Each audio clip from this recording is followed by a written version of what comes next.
어떤 사람들은 은총이 행복한 일을 통해서만 주어진다고 생각합니다.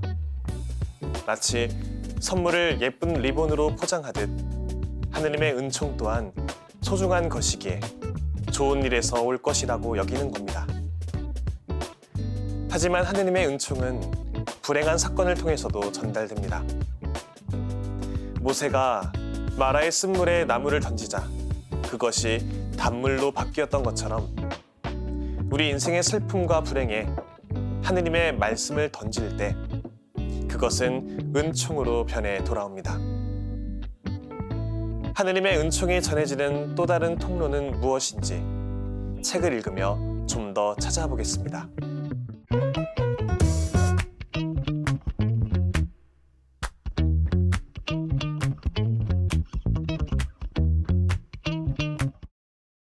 이 시간에 함께 읽을 책은 은총의 순간입니다. 오랜 시간 침묵 치유 피정을 이끌어온 저자는 강론 시간마다 자신의 체험과 깨달음을 나누었습니다. 성경과 기도가 중요성을 강조하는 한편 긍정적인 경험은 물론 부정적인 경험 또한 은총의 통로가 될 수 있다고 알려주는데요. 베드로가 깊은 물에 그물을 던졌듯 우리 마음 깊은 곳으로 우리 시선이 향할 때 이미 그곳에 계셨던 하느님을 발견할 수 있습니다. 이 책을 쓴 안토니오 사지 신부님은 인도 출신의 빈첸시오의 수도 사제입니다. 수도회의 요셉빌 신부님의 피정 사목을 이어받은 후 전 세계에서 침묵 치유 피정을 지도해왔으며 그 체험을 바탕으로 한 여러 권의 책을 펴냈습니다.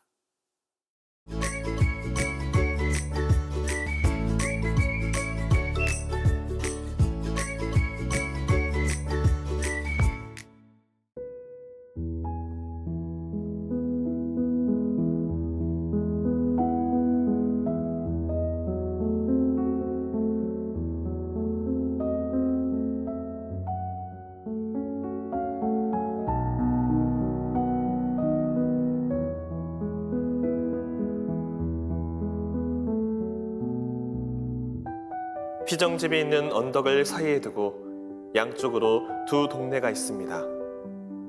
한쪽 동네에는 물건을 파는 가게가 없어서 가게에 가려면 피정집 언덕을 거쳐가야 합니다. 어느 날 제가 피정집 나무 밑에서 쉬고 있는데 5살 된 남자아이가 뛰어왔습니다.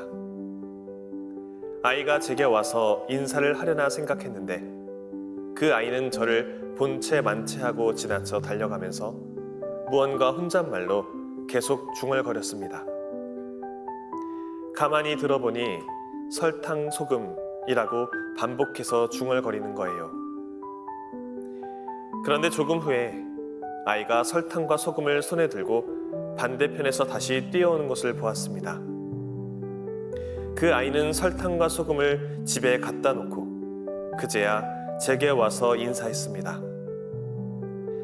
엄마가 자신에게 설탕과 소금을 사오라고 시켰는데 무엇을 사야 하는지 잊어버릴까봐 다른 곳에는 전혀 신경을 쓰지 않고 오직 설탕, 소금만 중얼거리면서 달려갔던 것입니다.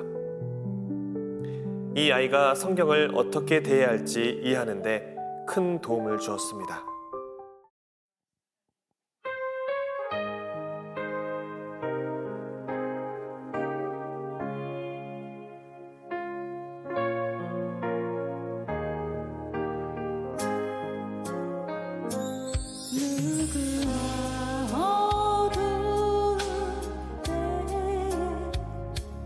눈을 들어 하늘 보라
절망해 하는가 누가 빚진 채로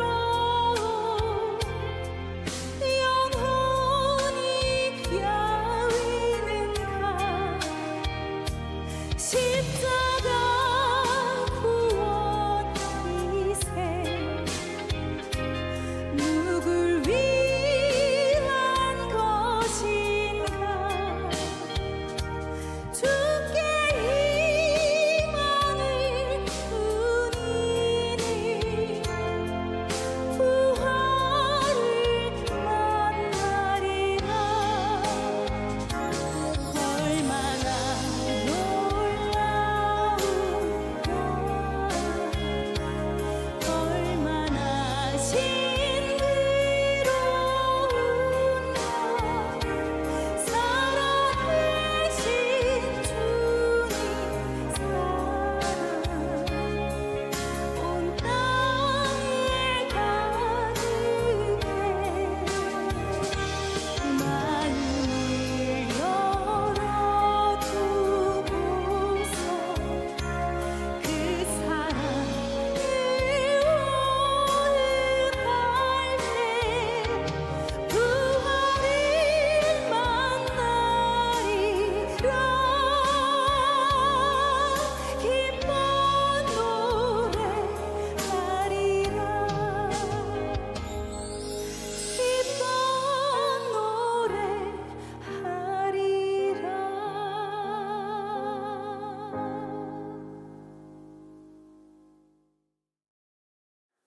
작은 선택이 우리의 하루를 바꾸어 놓는 것처럼 신앙생활에서도 사소한 부분이 결과를 달라지게 합니다. 매일 조금 더 세심하게 행동하고 마음을 하느님께로 기울인다면 분명 은총 가득한 하느님 체험을 할 수 있을 겁니다. 다윗은 하느님께 자기 삶에서 성령만은 가져가지 마시고 마음 안에 굳건한 영을 새롭게 해달라고 울부짖습니다. 다윗은 주님께서 성령을 거두시면 모든 것을 잃게 된다는 것을 알았습니다. 다윗은 자신이 잃어버린 깨끗한 마음을 다시 만들어 달라고 청합니다.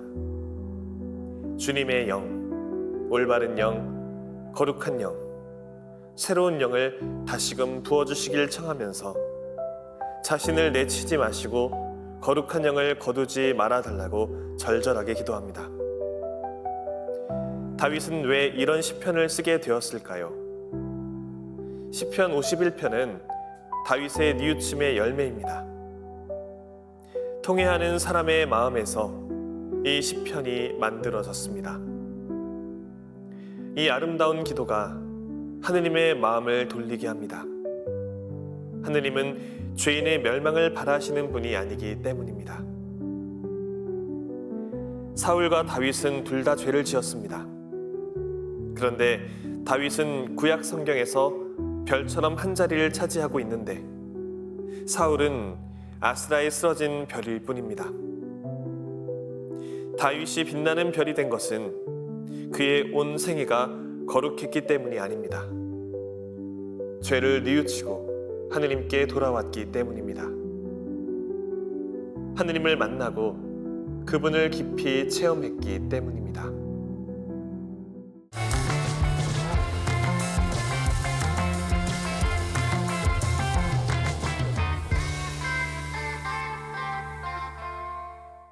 가수 양희은 씨에게는 대중에게 잘 알려진 말버릇이 있습니다.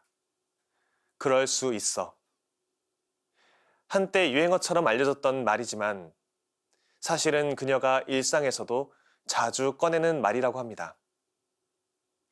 이해하기 어려운 상황이나 예상 밖의 일을 마주했을 때 그 말을 통해 스스로의 마음을 다독이는 것입니다. 그런데 한 예능 프로그램에서 전해진 이야기에 따르면 그녀가 더 자주 하는 말은 따로 있다고 합니다. 바로 그러라 그래입니다. 비슷해 보이지만 이 두 문장은 분명 다른 결을 지닙니다. 그럴 수 있어가 이해하려는 마음이라면 그러라 그래는 한 걸음 더 나아가 붙잡지 않겠다는 태도, 굳이 소란 속으로 들어가지 않겠다는 선택에 가깝습니다. 어쩌면 세상과 사람들을 있는 그대로 두면서 자신의 중심을 지키려는 조용한 결심인지도 모릅니다. 안토니오 사지 신부님의 은총의 순간은 바로 그 조용한 결심이 어디로부터 비롯되는지를 우리에게 묻는 책입니다. 특히 이 책에서 강조하는 한 가지는 침묵의 중요성입니다. 여기서 말하는 침묵은 단순히 말을 하지 않는 상태를 의미하지 않습니다. 오히려 마음 안에서 끊임없이 일어나는 소리들, 판단과 해석, 불안과 반응으로 가득 찬 내면의 소란이 잠잠해지는 자리입니다. 우리는 종종 무엇인가를 이해하려 애쓰고 때로는 바꾸려 애쓰다가 결국 더 큰 소음 속에 스스로를 밀어넣곤 합니다. 하지만 저자는 말합니다. 하느님의 은총은 그 소음 한가운데서가 아니라 오히려 고요해진 자리에서 더 또렷하게 드러난다고 말입니다. 그래서 침묵은 아무것도 하지 않는 시간이 아니라 가장 깊이 듣는 시간입니다. 하느님의 뜻을, 그리고 내 삶의 방향을 말입니다. 이 지점에서 우리는 다시 처음에 언급했던 문장으로 돌아가게 됩니다. 그러라 그래. 어쩌면 이 말은 체념이나 무관심이 아니라 침묵에서 길어올린 태도일지도 모르겠습니다. 모든 것을 이해하려 애쓰지 않아도 괜찮고 모든 것을 바꾸려 들지 않아도 괜찮다는 것. 대신 내가 서 있어야 할 자리, 내가 지켜야 할 중심을 잃지 않는 것이 더 중요하다는 깨달은 말입니다. 은총의 순간은 우리에게 그렇게 말하는 듯합니다. 세상의 소음에 휩쓸리기보다 잠시 멈춰서서 고요 속에서 하느님의 현존을 바라보라고 말입니다. 그리고 그 침묵의 자리에서 비로소 우리는 무엇을 붙잡아야 하고 무엇을 놓아줘야 하는지를 알게 됩니다. 그리스도인으로 살아가는 우리에게 참된 신앙의 삶이란 그 구별을 배워가는 여정일지도 모르겠습니다. 하느님은 요나의 눈에 가망이 없어 보이는 죄로 가득 찬 니네베 사람들에게도 바른 길, 살 길을 알려주십니다.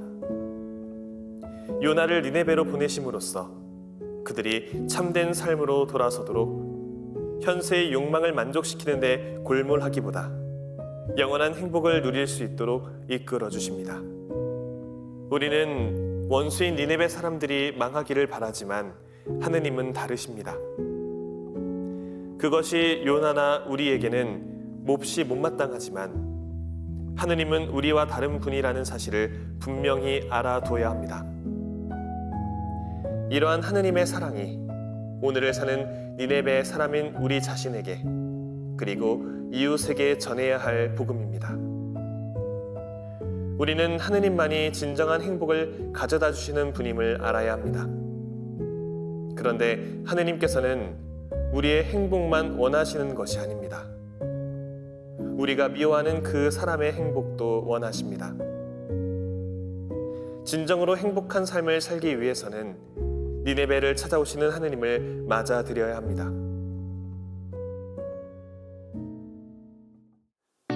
신앙생활을 하면 종종 우리가 원하는 것과 하느님이 바라시는 바가 다름을 알게 됩니다. 그 간격이 때론 우리 마음을 아프게 하지만 그 거리가 좁혀질수록 하느님을 점차 닮아간다는 것을 느끼게 됩니다. 그렇게 우리 앞에 놓인 삶을 충실히 살아가면서 하루하루의 은총을 발견하시길 바랍니다. 다음 시간에는 새로운 책으로 돌아오겠습니다. 평범한 일상 속에서 지혜를 발견하는 시간, 책. 지금까지 함께 해주신 여러분 감사합니다.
하느님